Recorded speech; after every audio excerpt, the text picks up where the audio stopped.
है और हम सब भी अपने जीवन में भी ये सब मनाते भी हैं। 1 साल 2 साल 5 साल 15 साल 20 साल के होते हैं तब हमारा जन्मदिन आता है तो हम बर्थडे मनाते हैं। और हम ऐसा सोचते हैं कि हम 20 साल के हो गए, 25 साल के हो गए, 35 साल के हो गए, पर उतने के हुए नहीं, उतने के गए। जीवन के अंदर में से उतने साल निकल गए।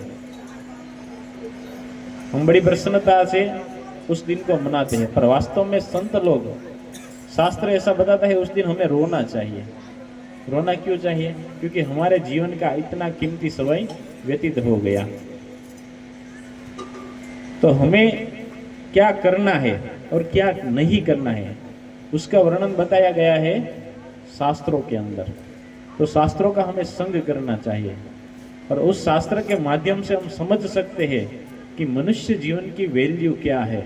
जैसे कि हम सबको पता है कि हम कोई भी चीज बाजार के अंदर खरीदने जाते हैं, चाहे वो मोबाइल फोन हो, गाड़ी हो या कोई भी चीज हो, तो उसके साथ एक बुक आती है जिसको बोलते हैं मैन्युअल। और उसके अंदर उस लिखा होता है कि इस चीज को, इस प्रोडक्ट को आपको कैसे यूज करना होता है। ये बटन दबाओगे तो आवाज बढ़ेगी, ये बटन दबाओगे तो आवाज कम होगी। पूरा मैन्युअल उसके अंदर लिखा होता है कि इस चीज को यूज करने का तरीका। और हम उस चीज को वैसे ही यूज करते हैं जो मैन्युअल के अंदर लिखा हुआ होता है। हम लोग हमारी गाड़ी के अंदर बोलते हैं कि इसके अंदर पेट्रोल डालना है, तो हम उसके अंदर कभी भी डीजल डालते नहीं है। वस्तु का हम इतना ख्याल रखते हैं, पर मनुष्य जीवन जो हमें मिलता है उसका हम थोड़ा सा भी ख्याल करते नहीं है। कुछ भी इसके अंदर डाल देते हैं, न खाने की चीज हम खा लेते हैं, कहीं पर भी लेट जाते हैं। न सोने का कुछ टाइम टेबल है, न कुछ खाने पीने का टाइम टेबल है। पूरा जीवन हमारा अस्त व्यस्त होता है। आप सोचिए, हम सब सोचने का, ये सोचने का विषय है। किसी 25,000 50,000 लाख रुपए की, 2-5 लाख रुपए की चीज को हम बहुत ही बढ़िया तरीके से ये टूट न जाए, बिगड़ न जाए, इतना ध्यान रखते हैं। पर मनुष्य शरीर के बारे में हम ऐसा सोचते नहीं है कि मैं ये करूंगा, मैं बीड़ी सिगरेट लूंगा तो उसका रिजल्ट मुझे 10 साल बाद मिलेगा, मुझे कैंसर हो सकता है, ये मेरा धन का भी व्यय है और आगे जाके मुझे बीमारी भी मृत्यु में प्राप्त होगी। ऐसा हम कभी भी सोचते नहीं है। हम खाए जाते हैं। जो भी कर्म करते हैं उसके बारे में हम सोचते नहीं है कि ये जो कर्म हो रहा है वो कर्म का बंधन भी हमें लग रहा है। तो कर्म करने से पहले हम सबको सोचना चाहिए।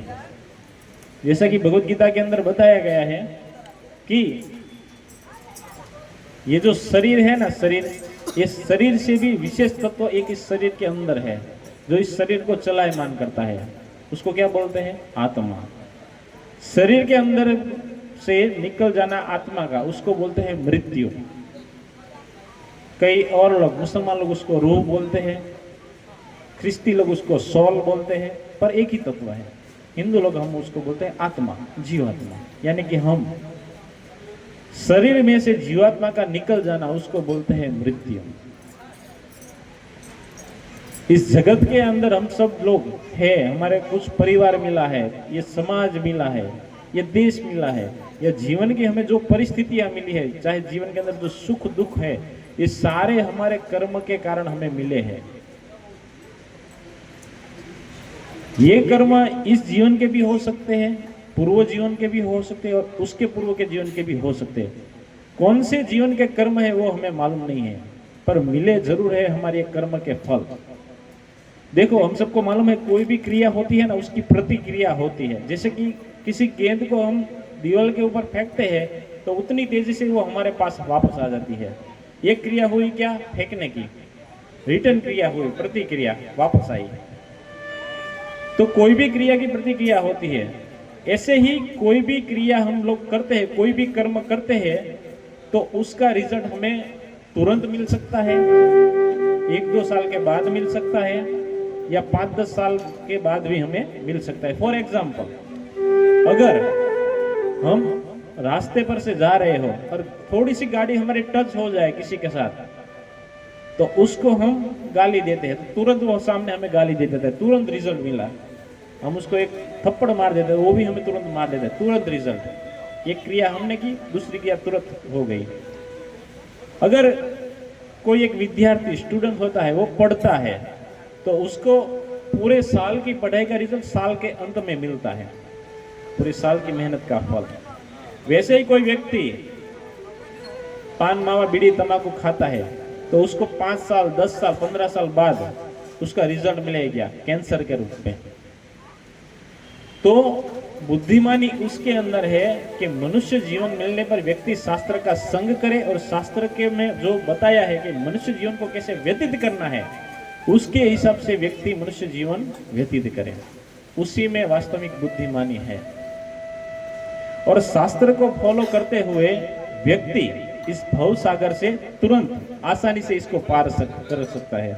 गोस्वामी तुलसीदास जी बहुत सुंदर बताते हैं कि बड़े भाग मानुष तन पावा, बड़े भाग मानुष तन पावा, सुर दुर्लभ मुनि संतनु गावा, सुर दुर्लभ मुनि संतनु गावा। बड़े भाग मानुष तन पावा, मनुष्य शरीर मिलना ये बड़े भाग्य की बात है। हम इसको सरलता से ले सकते हैं, हमें सहज ही मिल गया है इसलिए हमें इसकी महिमा मालूम है नहीं। शास्त्र के अंदर बताया गया है कि एक जीवात्मा को हम सबको जब मनुष्य शरीर प्राप्त होता है वो अवधि का समय बताया गया 2.25 करोड़ साल। जलजा 9 लक्षाणी थावरा विसंती, जलचर जीव 9 लाख प्रकार के जलचर जीव है। स्थावरा विसंती, पेड़ पौधे ये 20 लाख प्रकार के हैं। कीट पतंग सरीसृप ये 11 लाख प्रकार के हैं अलग अलग। 10 लाख प्रकार के पक्षियां है, 30 लाख प्रकार के पशु शरीर है। इन सब में से जीवात्मा कर्म के अनुसार फिरते फिरते घूमते घूमते जब उसको एक मनुष्य जीवन मिलता है तब 2.25 करोड़ साल व्यतीत हो जाता है। इसीलिए मनुष्य शरीर को दुर्लभ बताया गया है। और ये मनुष्य शरीर जो 60 साल 70 साल 80 साल का हमें मिला है वो हम ऐसे ही व्यर्थ में ही गवा देते हैं। हम जरा सा भी सोचते नहीं है कि ये मनुष्य शरीर की वैल्यू क्या है। जैसे बताया गया है कि अगर कोई व्यक्ति कितना भी बड़ा एक्सपर्ट क्यों ना हो तैरने के अंदर, स्विमिंग के अंदर, अगर उसको समुद्र के बीच में डाल दिया जाए तो चाहे कितना भी बड़ा एक्सपर्ट हो वो अपनी एक्सपर्टता से, अपने स्विमिंग की जो क्वालिटी है उसके पास, उसके कारण वो व्यक्ति समुद्र को लांघ नहीं सकता, पार नहीं कर सकता है, चाहे कितना भी बड़ा तैरे या क्यों ना हो। पर उस व्यक्ति को एक छोटी सी नाव मिल जाए लकड़े की तो वो व्यक्ति आसानी से उस समुद्र को लांघ सकता है धीरे धीरे होकर। उसी तरह से 2.25 करोड़ साल व्यतीत करने के बाद हमें ये मनुष्य शरीर मिलता है। तो ये मनुष्य शरीर का हम सही सही इस्तेमाल करते हुए इस भवसागर को, जन्म मृत्यु के चक्र में से व्यक्ति मुक्त हो सकता है।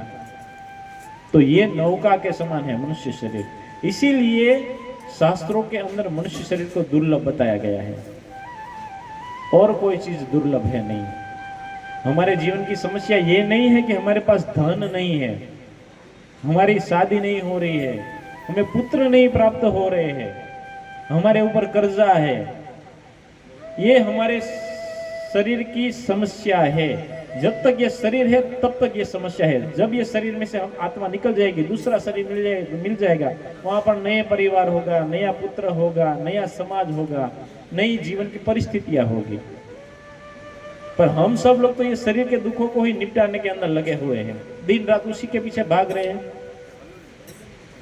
24 घंटे में से 10-12 घंटा हम इस शरीर के लिए ही सोचते हैं, पर हमने कभी भी आत्मा के लिए, जो इस शरीर के अंदर जो मुख्य तत्व है उसके बारे में हम कभी भी सोचते नहीं है। प्रभुपाद जी बहुत सुंदर उदाहरण बताते हैं। इस्कॉन संस्था के संस्थापक आचार्य, एक व्यक्ति था, वो एक पिंजरा और उसके अंदर एक तोता लाया। वो व्यक्ति प्रतिदिन उस पिंजरे को साफ करता है, चमकाता रहता है, चमकाता रहता है, एक दाग भी पड़ने देता नहीं है। 1 दिन 2 दिन 3 दिन 4 दिन 5 दिन व्यतीत हुआ।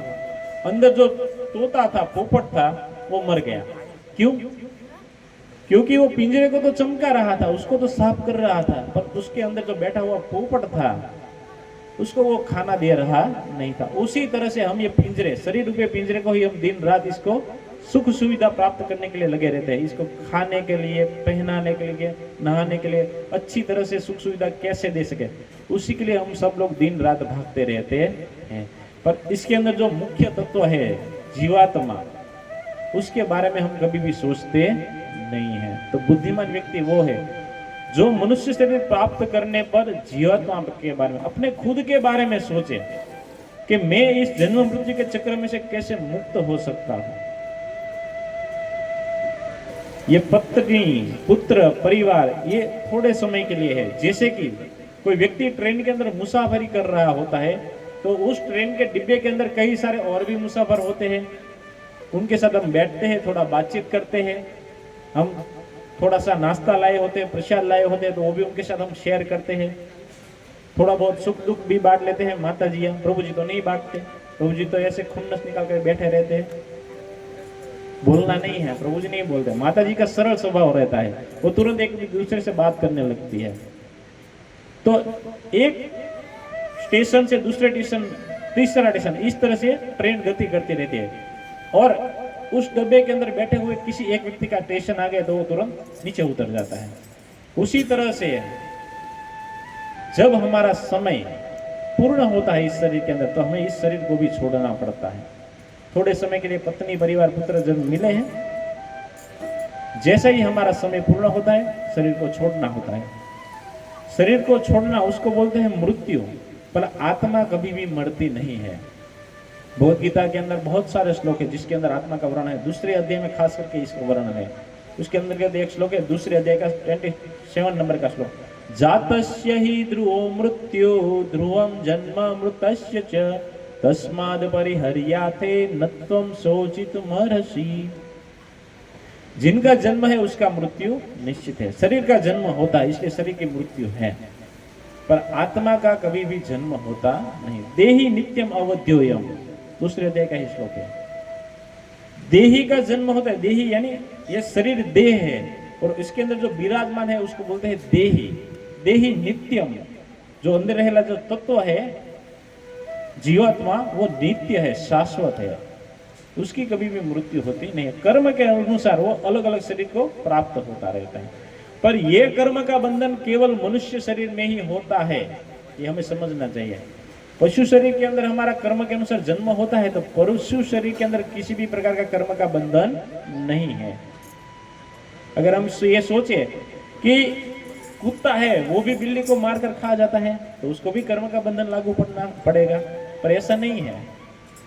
कर्म का बंधन केवल मनुष्य शरीर के में ही लागू होता है। क्यों? क्योंकि मनुष्यों के अंदर ये व्यवस्था है, उसके पास एक विवेक बुद्धि है, जिसके कारण वो सोच सकता है कि सही क्या है और गलत क्या है। वो शास्त्रों का अध्ययन कर सकता है, मनुष्य जीवन की महिमा समझ सकता है। पशु शरीर के अंदर, पक्षी शरीर के अंदर, कीट पतंग के शरीर के अंदर, पेड़ के अंदर ये सुविधा नहीं है, इसलिए उनको कर्म का बंधन लागू होता नहीं है। कर्म का बंधन केवल मनुष्य को ही लागू होता है, इसीलिए मनुष्य शरीर की महिमा है। तो बहुत हमें इसका ध्यान रखना चाहिए। हमारे सौराष्ट्र के गंगा सती पान भाई, आप लोगों में से शायद किसी ने नाम सुना होगा, तो उन्होंने बहुत ही सुंदर लिखा है। बिजली गुजराती में से, बिजली ना चमकारे मोतीडे पोरवे पानबाई अचानक अंधारा थाशे रे। मनुष्य जीवन को बिजली के चमकारे का जब आकाश के अंदर बादल एक दूसरे से टकराते हैं तो बिजली होती है। वो क्षणिक कुछ क्षण के लिए होते हैं और तुरंत वो हमें दिखाई नहीं देती है। उसी तरह से मनुष्य जीवन हमारा क्षणिक है। हम सबको ऐसा प्राय लगता है, अभी तो मैं छोटा सा ही था, अभी तो मैं 5वीं कक्षा में पढ़ा था, अभी तो मैं 12वीं में पास किया था, अभी तो मैंने कॉलेज पूर्ण किया था।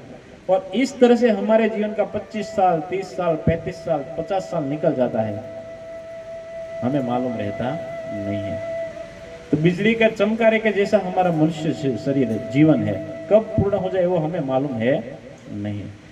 तो बिजली ना चमकारे मोतीड़ा परोवे पान भाई, मोतीड़ा पर मोती परोने की बात कर रही है। मोती तो मोती तो कौन सा मोती परोना है?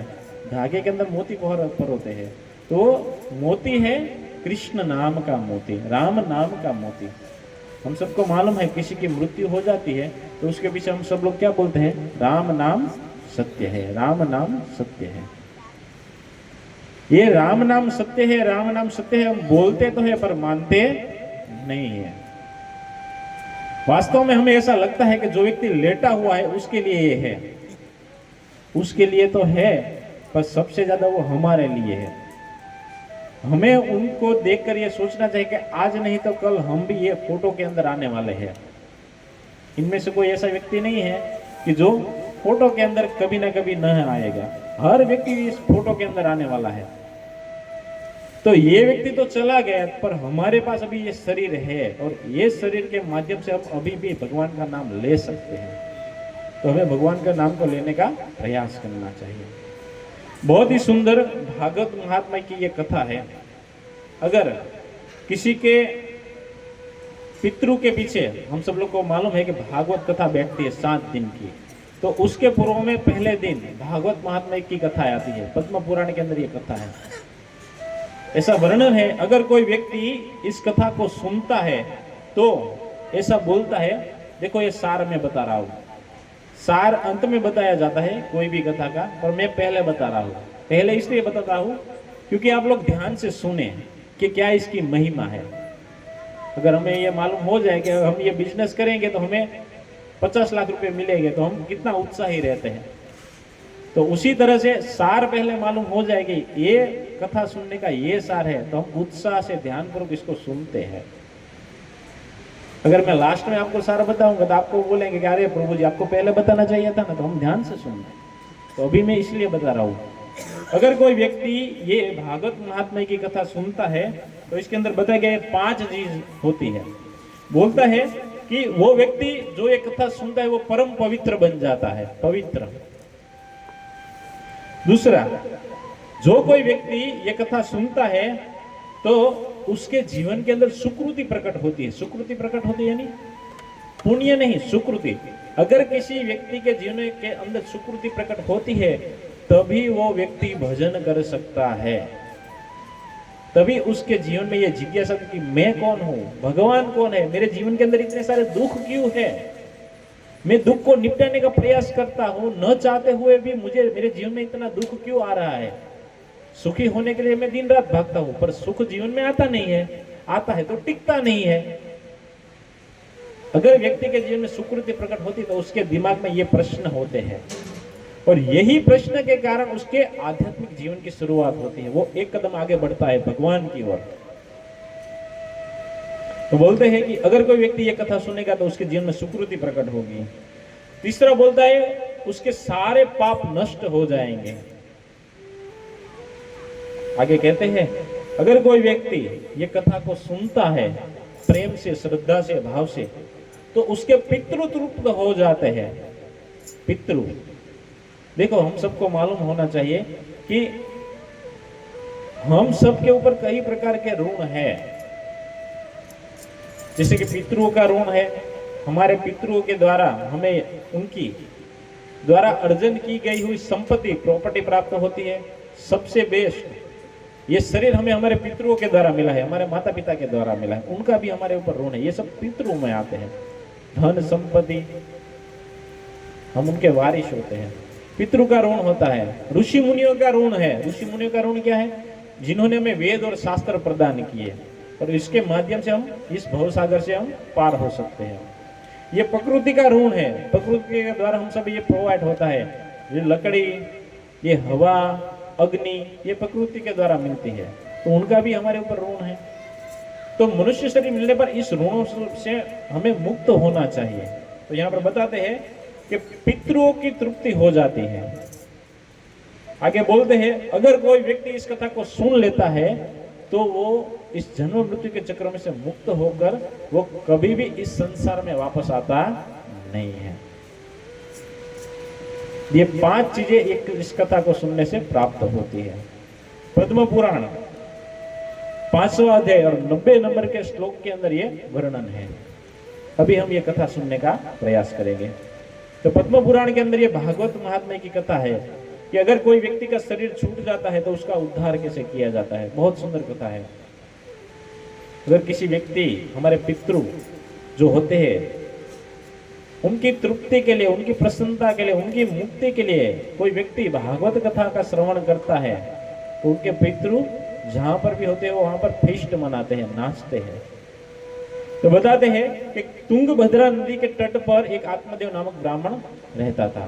ब्राह्मण था, सभी तरह से सुखी संपन्न था, ओजस्वी तेजस्वी था, वेद शास्त्र को जानने वाला था, यश धन कीर्ति सब कुछ उसके पास था।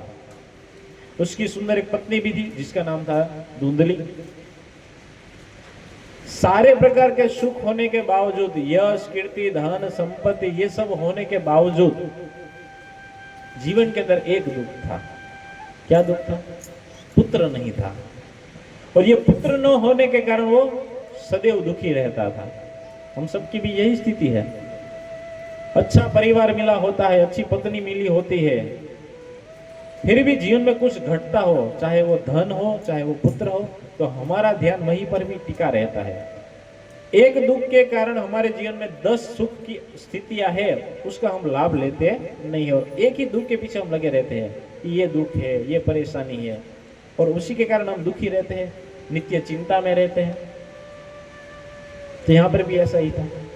ये आत्मदेव ब्राह्मण जो था, पुत्र न होने के कारण वो बारंबार दुखी रहता था।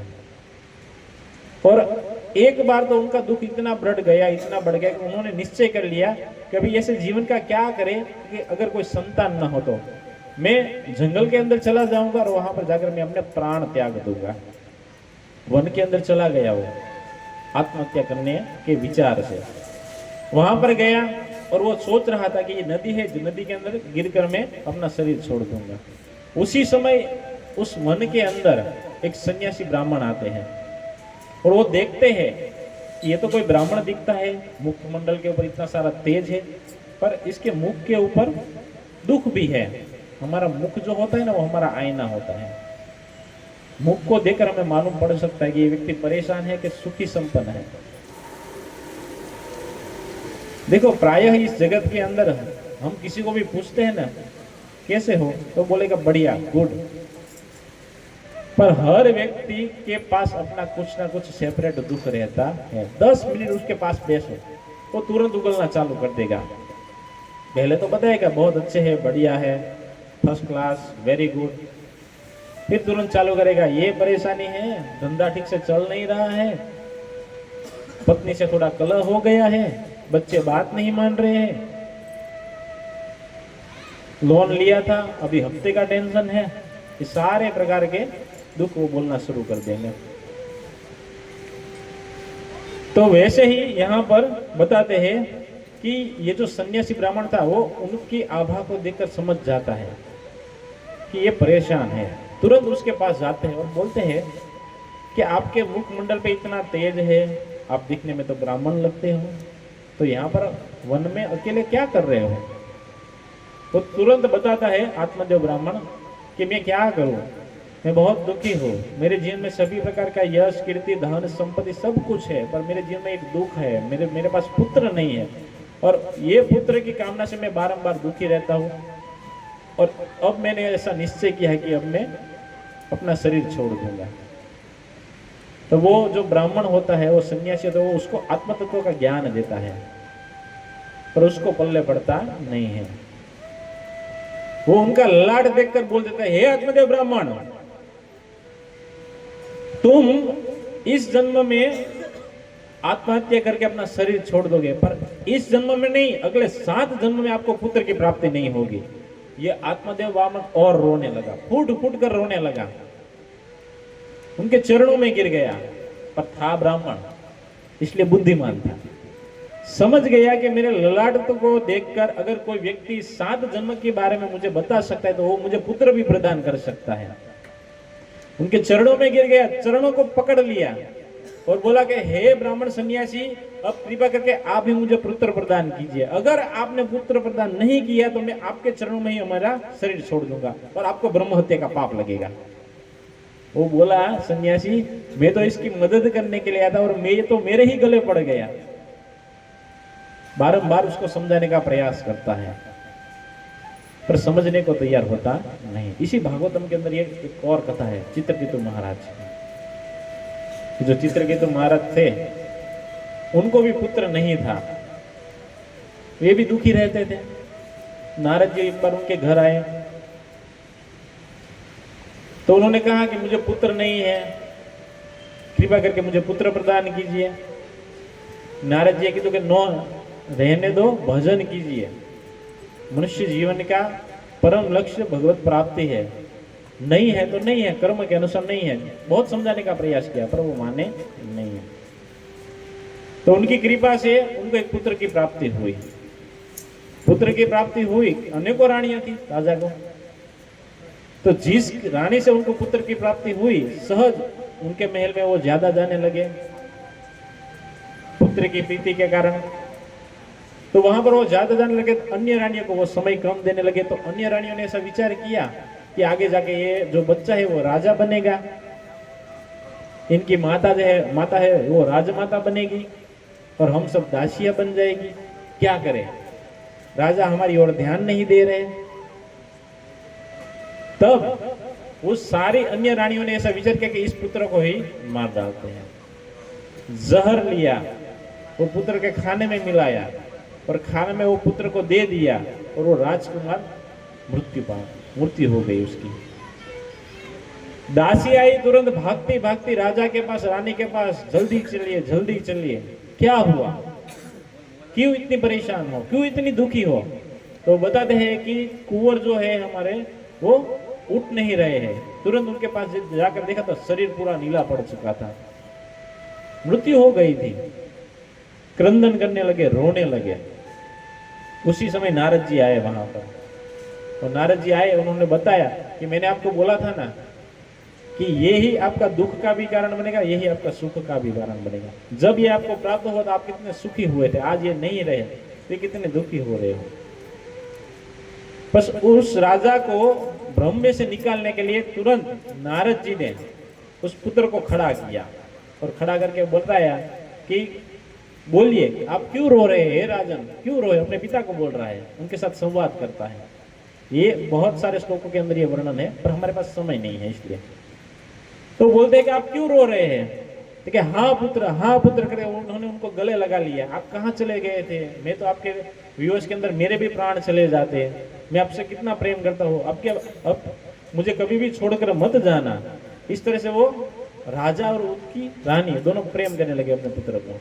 तभी वो पुत्र आत्मज्ञान देता है और उनको बोलता है कि कौन किसका पुत्र और कौन किसका बेटा, इसके पूर्व के अंदर आप मेरे पुत्र रह चुके हो। यहाँ पर कोई किसी का पुत्र, कोई किसी का पिता नहीं है। कर्म के अनुसार जीवात्मा को ये शरीर प्राप्त होता है, थोड़े समय के लिए ये पुत्र परिवार परिजन होते हैं, और जैसे ही समय और अवधि खत्म हो जाती है यहाँ से हमें निकलना होता है। और वो तत्व ज्ञान उसको ऐसा लग गया कि वो चित्रकेतु महाराज भक्त बन गए। तो यहाँ पर ये ब्राह्मण सन्यासी भी उनको समझाने का प्रयास कर रहा है, पर ये आत्मदेव ब्राह्मण समझते नहीं है। अभिमंत्रित करते हुए एक फल उनको प्रदान करते हैं कि ये लो, ये आप अपनी पत्नी को खिला देना और इसकी वजह से आपको एक पुत्र की प्राप्ति होगी। ये आत्मदेव ब्राह्मण परम प्रसन्न होते हुए वो अपने घर आता है, अपनी पत्नी धुंधली को ये फल देता है और बोलता है कि ये ब्राह्मण सन्यासी के द्वारा दिया गया हुआ, अभिमंत्रित किया गया हुआ फल है, इसको आप खा लेना और हमें पुत्र की प्राप्ति हो जाएगी। ये जो धुंधकारी थी ना, वे धुंधली, वे पुत्र को चाहती नहीं थी। वो ऐसा सोचती थी कि पुत्र नहीं है तो अच्छा है, मुझे कोई पुत्र चाहिए भाई है नहीं। आजकल के फॉरवर्ड युग के अंदर भी ये समस्या है। आजकल की कन्याएं शादी करना चाहती नहीं है। यहाँ गांव के लोग और यहाँ के लोगों की बात ये नहीं है। अब मुंबई, दिल्ली जैसे बड़े बड़े सिटियों के अंदर जाओ और जो लोग पढ़े लिखे हुए हैं, डिग्री प्राप्त किए हुए, वे लोग न तो शादी करना चाहते हैं और न तो पुत्र प्राप्ति करना चाहते हैं। वो लिव इन में रहना चाहते हैं। लिव इन किसको बोलते हैं? बिना शादी किए हुए किसी के साथ संबंध में रहना। ये कौन करता है? ये पशु लोग करते हैं। आज इस शरीर का कुत्ता जो होता है वो इस शरीर की कुत्तिया के साथ होता है, कल दूसरी शरीर की कुत्तिया के साथ होता है। ये ऐसा जीवन है। और आजकल की युवा पीढ़ी के अंदर यही क्रेज चल रहा है। कहाँ जा रहे हैं हम लोग, देखो सोचो। गृहस्थ जीवन की कितनी महिमा है, विवाह की कितनी महिमा है। विवाह शब्द का अर्थ क्या होता है? विवाह। विवाह यानी यानी विष्णु। स्त्री और पुरुष दोनों मिलकर विष्णु की सेवा की, आराधना की शुरुआत करते हैं, उसको बोलते हैं विवाह। ये पति पत्नी दोनों मिलकर। गृहस्थ जीवन की बहुत सारी महिमा है, पर गृहस्थ जीवन में अभी कोई आना चाहता नहीं है। यहाँ पर धुंधली भी ऐसा ही सोच रही थी कि मुझे कोई पुत्र चाहिए नहीं, अगर ये मैंने ये फल खा लिया तो मुझे पुत्र की प्राप्ति होगी, मुझे गर्भ रहेगा तो प्रसव की पीड़ा होगी, अगर गांव के अंदर चोर डाकू डकैत आ गए तो मैं भागूंगी कैसे। तो उन्होंने सोचा कि अभी मैं क्या करूं। तो उसी समय उसकी एक सखी या उसकी बहन आई हुई थी। उन्होंने उनको बताया कि अरे तो इतनी परेशान क्यों है।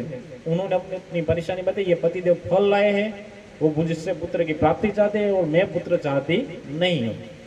तो आप चिंता मत कीजिए। क्यों? क्योंकि मैं अभी गर्भवती हूं। आप गर्भवती होने का नाटक कीजिए, मैं चोरी छुपे से अपना पुत्र जो होता है मैं आपको दे दूंगी, इसकी वजह से आप मुझे धन दे देना। आपके पास बहुत सारा धन है, पुत्र नहीं है। मेरे पास पुत्र है, ऑलरेडी 2-3 पुत्र है और एक पुत्र आने वाला है, बच्चा या बच्ची।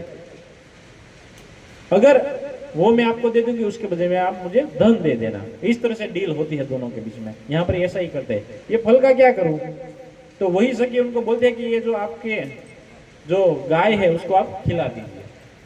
तो गाय को ये फल खिला दिया जाता है। यहाँ पर ये नाटक करती है। 9 महीने व्यतीत होते हैं और जैसे ही उसको पुत्र की प्राप्ति होती है वो चोरी छुपे से ये धुंधली के पास दे देती है। और यहाँ पर पूरे गांव में ये समाचार दे दिया जाता है कि धुंधली को और आत्मदेव ब्राह्मण को एक सुंदर पुत्र की प्राप्ति हुई है। आत्मदेव ब्राह्मण बड़े प्रसन्न हो जाते हैं। और ठीक उसी समय जो गाय को फल खिलाया गया था वो फल भी एक ब्राह्मण का आशीर्वाद था, मंत्रोच्चारण से उसको किया गया था। तो उस गाय के कोख से भी एक पुत्र की प्राप्ति होती है जिसके कान गाय के समान होते हैं और उसका नाम रखते हैं गौकर्ण, जिसके कान गाय के समान है। कर्ण यानी कान। तो आत्मदेव ब्राह्मण बड़ा प्रसन्न हो जाता है कि पहले तो मुझे एक भी पुत्र नहीं था, आज भगवान की कृपा से मुझे 2 पुत्र की प्राप्ति हो गई। ये गौकर्ण जी भगवान के शुद्ध भक्त थे। और यहाँ पर ये धुंधली के पास जो उसकी सखी का पुत्र था, ये दोनों धीरे धीरे बड़े होने लगे। ये जो धुंधली का पुत्र था, धुंधली ने अपने ही नाम पर से अपने पुत्र का नाम रखा धुंधुकारी।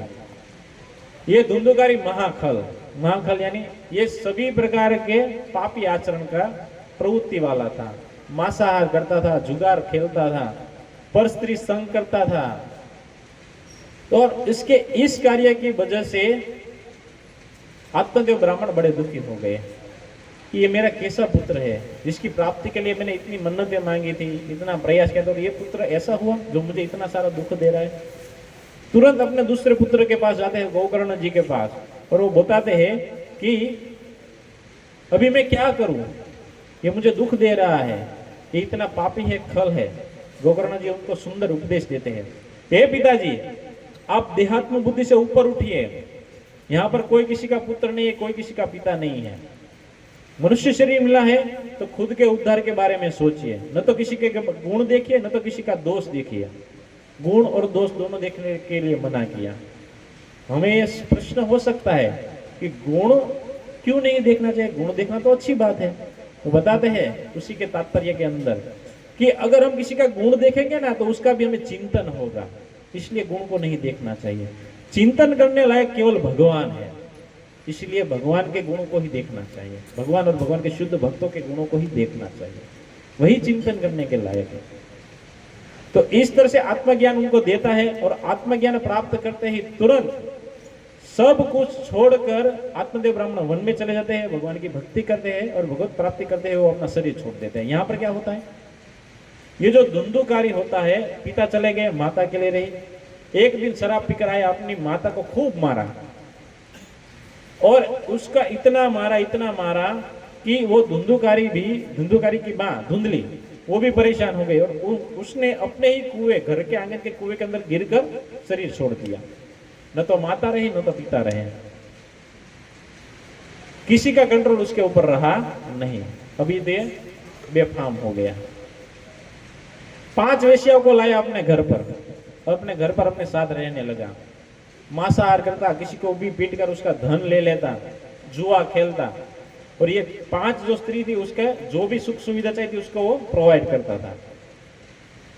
तो उसने एक बार सोचा कि ये जो 5 स्त्रियां हैं उसकी सुख सुविधा के लिए मुझे प्रतिदिन चोरी करनी पड़ती है, किसी को मारना पड़ता है, किसी को पीटना पड़ता है, एक दिन बड़ा ही हाथ मार लेता हूं। राजा के महल के अंदर गया और राज खजाने को वो चोरी करके लाया और बहुत सारा धन ये 5 स्त्रियों को दिया। ये स्त्रियों ने सोचा ये राजा के घर के अंदर डाका डाल के आया है, आज नहीं तो कल राजा के सिपाही आएंगे, इसको तो मारेंगे, हमको भी मारेंगे, क्या करें। एक काम करते हैं, चोरी करके आए हैं ना, थका हुआ है, सोया हुआ है ना, सोते हुए इसको मार देते हैं और सारा धन लेकर हम चले जाते हैं। ये 5 स्त्रियों ने वो जो धुंधुकारी आया हुआ था उसको अपने ही खटिया से बांध दिया, उसके मुख के अंदर जलते हुए कोयले डाल दिए गए और उसको मार दिया। और जिस घर में वो रह रहे थे उसी घर के अंदर उसको दफना दिया गया और वो 5 कन्या सारा धन लेकर वहां से निकल गई। इस तरह की मृत्यु को बोलते हैं कमौत। गोकर्ण जी आते हैं, सुनते हैं अपनी माता के बारे में, अपने पिता के बारे में, बड़े दुखी हो जाते हैं। अपने भाई के बारे में भी सुनते हैं कि उनकी भी मृत्यु हो गई है। गया के अंदर जाते हैं जहां पर विष्णु के चरण है, विष्णुपति मंदिर है आज भी है। तो गया के अंदर जाते हैं, वहां पर जाकर अपने पितरों का, अपने भाई का भी श्राद्ध करते हैं, तर्पण करते हैं। तो जैसे ही तर्पण करते हैं और तुरंत वहां से वापस आते हैं तो मध्य रात्रि के समय वो सोते होते तो अचानक से कुछ आवाज आनी शुरू होती है। तो तुरंत वो समझ जाते हैं कि ये क्या हो रहा है, ऐसी आवाज क्यों आ रही है। अपने हाथ के अंदर पानी की अंजलि रहती है, तुरंत उसको छांटते हैं और बोलते हैं कि कौन है, जो भी है मेरे सामने प्रकट हो। तो उसी समय उस प्रेत को वाचा फूटती है और बोलता है कि मैं आपका ही भाई हूं धुंधुकारी, तू कैसे हो सकता है, मैंने तो तेरा श्राद्ध गया में जाकर किया है और गया धाम की तो महिमा है। तो बताते हैं कि मैंने मेरे जीवन में इतने सारे पाप किए हैं, इतने सारे पाप किया है कि आप ऐसे एक नहीं 100 श्राद्ध करोगे ना फिर भी मेरी मुक्ति होगी नहीं। दूसरे दिन की सुबह होती है, ये जो गोकर्ण जी होते सारे ब्राह्मण पुरोहितों को बुलाते हैं और बोलते हैं कि जिसका श्राद्ध गया के अंदर किया गया है उसकी मुक्ति न हुई है तो उसके लिए क्या विधान है, उसकी मुक्ति कैसे की जाए। देखो गया धाम की महिमा है, गया धाम के अंदर अवश्य पितरों का तर्पण करने से मुक्ति होती है। पर यहाँ पर क्या हुआ था, वहां पर जो ब्राह्मण के पास उन्होंने तर्पण करवाया था वो बोले थे कि आपके भाई का नाम, तो बोले धुंधुकारी। आपके उनके पिता का नाम आत्मदेव ब्राह्मण, वो उनके पिता थे नहीं, उनका गोत्र भी वो था नहीं, तो वो श्राद्ध उनको पहुंचा हुआ था नहीं। इस कारण की वजह से गया में श्राद्ध होने के बावजूद भी उनका मुक्ति नहीं हुआ था। गया धाम में कोई त्रुटि नहीं है, गया धाम की तो महिमा है ही। तो यहाँ पर वे सारे ब्राह्मणों को बुलाकर उनको प्रश्न करते हैं। सारे ब्राह्मण, कुछ लोग बोलते हैं यज्ञ कीजिए, तपस्या कीजिए, दान कीजिए, पर गोकर्ण जी को एक भी चीज सही लगती नहीं है। उसी समय वो समर्थ थे, तुरंत सूर्यदेव को रोक लिया और सूर्यदेव को रोकते हुए उन्होंने पूछा कि जिस व्यक्ति का श्राद्ध गया के अंदर किया गया है उसकी मुक्ति न हुई तो उसको मुक्ति का उपाय क्या है। तभी सूर्यदेव उनको बताते हैं कि ऐसे व्यक्ति के पीछे 7 दिन की भागवत सप्ताह बिठाई जाए। तुरंत वहां पर सारे गांव लोग 7 दिन की सप्ताह का आयोजन करते हैं। गोकर्ण जी खुद 7 दिन की भागवत सप्ताह करने के लिए बैठते हैं, एक वांस को प्रस्थापित करते हैं और उस वांस के अंदर वो धुंधुकारी आकर बैठता है। एक दिन व्यतीत हुआ, एक गांठ टूटी, दूसरा दिन व्यतीत हुआ, दूसरी टूटी, ऐसे करके 7 दिन व्यतीत होते हैं और 7 दिन के अंदर वो सारा वांस टूट जाता है, फट जाता है और उसके अंदर से चतुर्भुज रूप लेकर एक दिव्य व्यक्ति प्रकट होता है। भगवान के धाम में से विमान आता है और वो व्यक्ति तुरंत उसके अंदर बैठकर जाने लगता है। तब सारे गांव वाले लोग ये सब दृश्य देखते हैं और उनको पूछते हैं कि कथा तो हम सब ने भी सुनी, तो इस अकेले के लिए क्यों विमान आया, हम सब के लिए क्यों नहीं आया। तभी वो व्यक्ति विमान में बैठे बैठे हुए बोलता है कि इसके लिए विमान इसलिए आया भगवत धाम में से क्योंकि इसने एक ही स्थान पर बैठकर कथा सुनी, स्थान की महिमा है। दूसरा, इसने अन्न जल का त्याग करते हुए कथा सुनी। तीसरा, जब कथा खत्म हो जाती थी तो नित्य उसके बारे में ये चिंतन करता रहता था। हम जब तक यहाँ पर बैठे हुए आधा घंटा घंटा, तब तक हमारे चित्त के अंदर भगवान का कुछ नाम होगा, भगवान की कथा होगी। जैसे यहाँ पर उठ से निकलेंगे, हम सब हमारे नैतिक दैनिक जीवन के अंदर हम लग जाएंगे। तो इस कारण की वजह से इसकी मुक्ति हो पाई है, आपकी इसलिए नहीं हुई। वो गांव वाले कहते कोई बात नहीं, आप जाए, अभी आप यहाँ पर ही बैठिए। 7 दिन और गोकर्ण जी कथा करते हैं, सारे लोग वहां पर ही आकर बैठते हैं, एक ही स्थान पर आकर बैठते हैं, वहां पर अन्न जल का त्याग करते हैं। जब कथा खत्म होती तब कीर्तन करते हैं, भगवान का नाम का उच्चारण करते और उसी कथा का चिंतन करते हुए थे। और जब 7 दिन होती तो सारे लोगों के लिए अनेकों विमान आते हैं और सारे लोगों को वो लेकर भगवत धाम चले जाते हैं। देखो, कहने का मतलब ये है कि ये धुंधुकारी ने कितने सारे पाप किए थे, उसका कमौत हुआ था, फिर भी भागवत सप्ताह से इसकी मुक्ति हुई। ये ज्वलंत उदाहरण है। तो कोई व्यक्ति हृदय से, प्रेम से, श्रद्धा से उसके पीछे भगवान का नाम लेता है तो निश्चित उस जीवात्मा की मुक्ति होगी, पर खुद की भी मुक्ति होगी। खुद भी इस जन्म मृत्यु के चक्र में से आसानी से मुक्त हो सकेंगे और भगवत धाम जाएगा।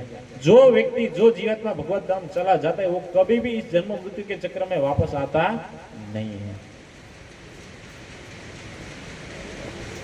तो उसी भागवतम के अंदर बहुत सारे ऐसे प्रसंग है, भक्त और भगवान की बहुत सारी लीलाएं, कथाएं हैं। समय हमारे पास नहीं है, वरना मुझे 1-2 कथा लेनी थी। पर ये भागवतम का, रामायण का, वेद शास्त्रों का सार क्या है, अंतिम 5 मिनट, ज्यादा नहीं लूंगा।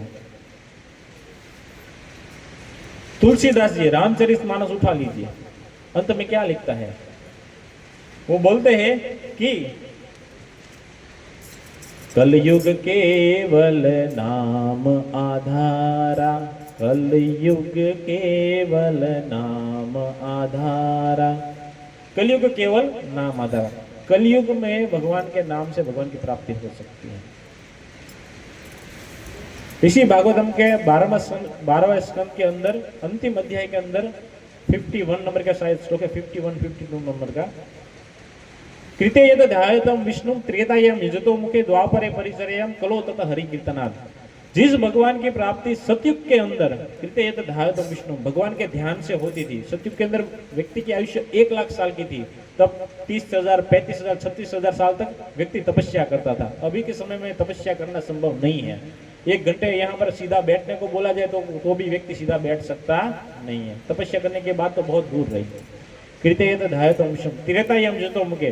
त्रेता युग जब आया तो बड़े बड़े यज्ञ होते हैं। भगवान रामचंद्र जी त्रेता युग में आए थे, उन्होंने बहुत सारे यज्ञ किए थे। यज्ञ भी संभव नहीं है। अभी के समय हम सोचे कि यज्ञ करके हम भगवान की प्राप्ति कर लेंगे, कैसे? शुद्ध ब्राह्मण कहाँ पर है? शुद्ध मंत्रों का उच्चारण कहाँ पर है? भविष्य शुद्ध कहाँ पर है? गाय का घी लेने जाओगे, डालडा घी दे देंगे, संभव नहीं है। छोटा सा हमारे घर के अंदर वास्तु का हवन करवाते हैं ना, शांति हवन करवाते हैं ना, तो भी हम ब्राह्मण को बोलते हैं फटाफट फटाफट निपटाओ। ये धुआं निकल रहा है, आंखें जल रही है, कितनी देर लगेगी, कितनी देर लगेगी, ऐसा हम बोलते हैं। न तो यजमान शुद्ध और पवित्र है, न तो ब्राह्मण शुद्ध और पवित्र है। कैसे यज्ञ संपन्न कर सकते हैं? कृते यत ध्यायतम विष्णु त्रेतायाम युजतो मुखे द्वापरे परिचर्यायाम। द्वापर युग के अंदर भगवान के बड़े बड़े मंदिर बनते थे। भगवान के अर्चा विग्रह की, शिव विग्रह की सेवा होती थी।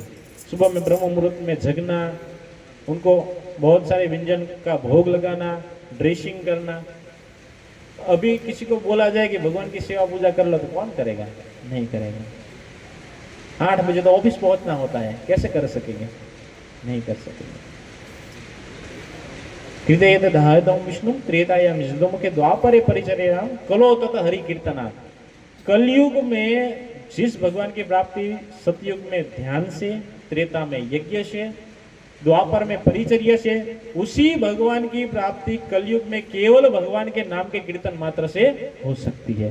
हरे कृष्णा कृष्णा कृष्णा हरे हरे, हरे राम राम राम हरे हरे।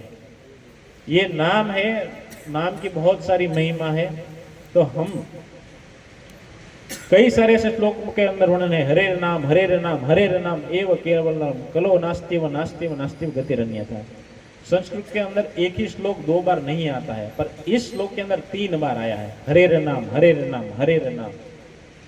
अपने केम अदालत के अंदर हम जाते हैं तो वकील कैसा बोलता है, जज बोलते हैं ऑर्डर ऑर्डर ऑर्डर, 3 बार बोले सबको चुप हो जाना पड़ता है। उसी तरह से हरे नाम हरि नाम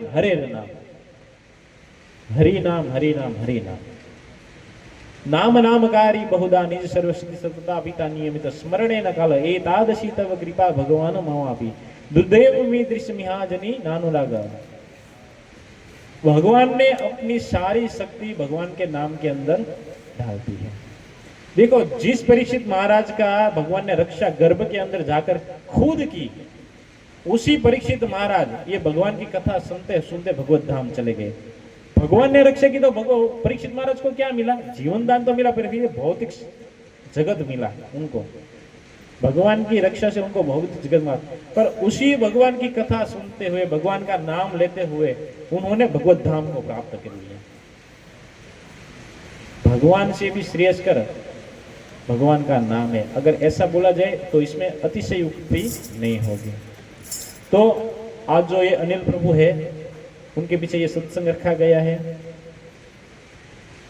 जो व्यक्ति का शरीर छूट गया है उसको तो हम वापस नहीं ला सकते। हमारे पास चाहे कितनी भी धन संपत्ति हो, ये सब देकर भी एक क्षण के लिए भी हम उसको वापस ला सकते नहीं है, पर उसके पीछे हम सत्कार्य कर सकते हैं। और सबसे श्रेष्ठ सत्कार्य है कि उसके पीछे भगवत सत्ता को श्रवण करना, भगवान की कथा को सुनना, भागवतम का पठन करना, हरि नाम लेना, ये सबसे बेस्ट कार्य है।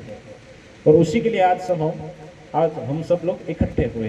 तो उनके लिए हम 3 बार हरे कृष्ण महामंत्र बोलेंगे। और आज के दिन हमने जो भी ये सत्संग श्रवण किया, ये कथा श्रवण की, हरि नाम की महिमा श्रवण की, और ये जब हम हरि नाम लेने वाले हैं अभी, ये सारा फल उनको प्रदान करेंगे। और भगवान से प्रार्थना करेंगे कि वो जहां पर भी है उनको उनके चरण कमल की शरण में ले। मेरे साथ बोलेगा हृदय से, प्रेम से और भाव से, हरे कृष्णा कृष्णा कृष्णा हरे हरे, हरे राम राम राम हरे हरे, हरे कृष्णा कृष्णा कृष्णा हरे हरे, हरे राम राम राम हरे हरे, हरे कृष्णा कृष्णा कृष्णा हरे हरे, हरे राम राम राम हरे हरे। अब सभी भक्तों ने खूब धीरता से, प्रीति से, श्रद्धा से इस सत्संग को श्रवण किया, भगवान का नाम लिया। आप सभी भक्तों का खूब धन्यवाद। श्री श्री राधा श्याम सुंदर भगवान की, जगन्नाथ देव सुभद्रा मैया की, शील प्रभुपाद की, श्रीमद् भागवतम महापुराण की, निताय गौर प्रेमानंदे।